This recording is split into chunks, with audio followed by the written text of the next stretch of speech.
Here we are live on Facebook from Saints headquarters inside the training facility, along with the Cajun Cannon Bobby Hebert, Saints sideline reporter Steve Geller. I'm Kristian Garic. Day 3 of Saints training camp, and another day for the defense, Bobby, once again. Yeah, well, not the offense. The run game is going. So right. When you look at, you say pass coverage. Yeah, we hadn't pass defended. When you really look at like the pass of the day, and it wasn't a bomb, you'd have to say it was Andy Dalton to Lucas Kroll.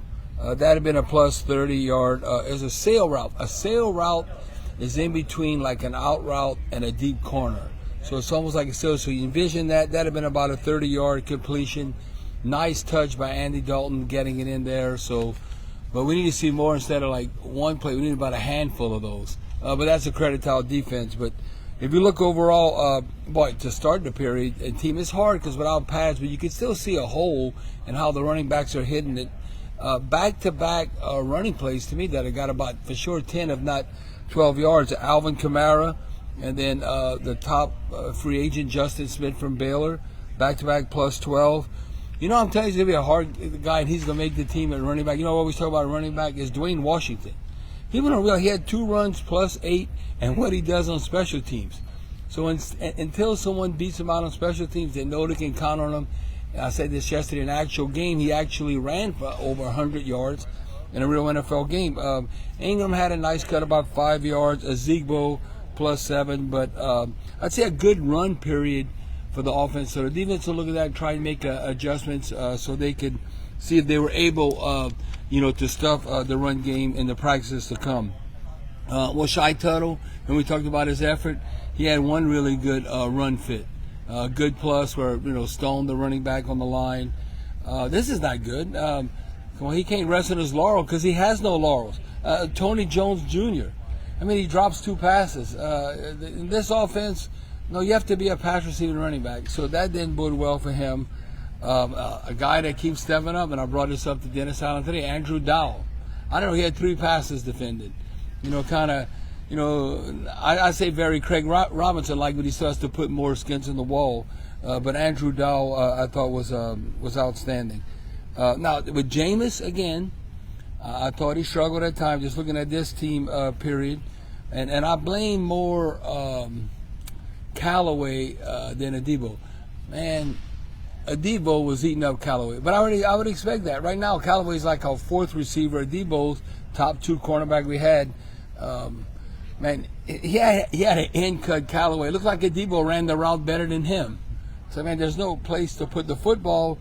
And then Kevin White. Now, this is slightly behind him, but you got to make the tough catch. Jameis threw it slightly behind him, but you got to catch the ball. There was also a play, though, a little dump off to Alvin Kamara. That was a poor throw. Well, it was a screen play to Kamara, and he's here to there. You can't throw bullet. You got to use touch. See, those little bitty things like that, you might think, well, it hit Kamara in the hands. Yeah, but he's like, it's a little screen play. You can't throw it that hard. You got. It was also inaccurate. Yeah, inaccurate to touch, and also, James is going to bounce back, but that's just the highlight the highlight to me was Dalton to Kroll, the tight end. I was looking at this. This really, I guess, the first time I took a note on him. Daniel Sorensen. And the defense got fired up for him. Here's a veteran from BYU. I think he played like 9 years. Number 25. Who's that number 25? I have to look down at the roster for sure. Yeah, and then, he makes a nice, good play. The defense is all fired up. So nice, play for him. Getting in the fold, not a Chief, but in the Saints uniform. I think we will see, like Chris Olave. What about him, Bobby? Well, I've seen Ian Book throw him about a 10-yard gain, just a little cross like hook route over the middle. And then this is a type play I could see them utilizing. Wide receiver screens. This is legit, whether they had pads on or not. A screen to Deontay Hardy, that would have been at least a 15-yard gain. So you've seen way longer practice than we did the first 2 days. And a lot of play. I thought, like I said, the run game was significant. Now, still when they put on the pads, then you can see more thumping. But they had holes, and I know the defensive line, Ryan Nielsen will get on the defensive line that we can't have that because we've always been a good run defense, except when we play the Eagles. The last 2 years we gave up 500 yards. What? Now, I know the Eagles, well, they average like 190 yards rushing against everybody, but we are a good run defense, but that's something that cannot be a liability. That has to continue to be a strength for us. Steve, we learned today Taysom Hill did not practice today, and Dennis Allen, different than Sean Payton about injuries. He told us exactly why he missed it today. Yeah, pretty surprising. We're used to getting shut down right away when asked about injuries.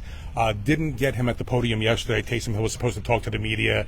And then when you take an attendance today, didn't see number 7 out there. A little concerning finding out it's not a foot issue with Taysom Hill. He ended up getting hit in the ribs. Dennis Allen said he's going to miss a couple of days, so we'll be keeping track of that. Hopefully he gets back in the mix sooner than later. Another guy that we haven't seen in this training camp yet is still Tyrann Mathieu is out for personal reasons. Really curious to see if we're going to see him maybe tomorrow, Monday when the pads come on. Waiting to see the Honey Badger, obviously, this training camp. Yeah, I'd say that was the 2 players. Obviously, yeah, but what's up with, personal reasons? What's up with Honey Badger, because we need him out there, communicating, getting in the flow.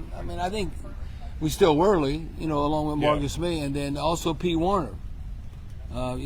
We see Pete Warner working out there with the trainers and all, but it'll be interesting to see because you got to have luck with injuries. We all know what happened to Tampa Bay losing their starting center yesterday, but look, we count. Think about this. Look how defensively counting on Pete Warner and Tyrann Mathieu. Ain't no Quan Alexander. He's with the Jets. Yeah, exactly. Quan Alexander. Yeah, you can't. I'll bring in Quan. No, he's in New York Jets now. All right, that's a wrap. Join us on Sports Talk 4 to 8. We got a one-on-one me and Bobby do with David Onyemata. Bobby, do you think?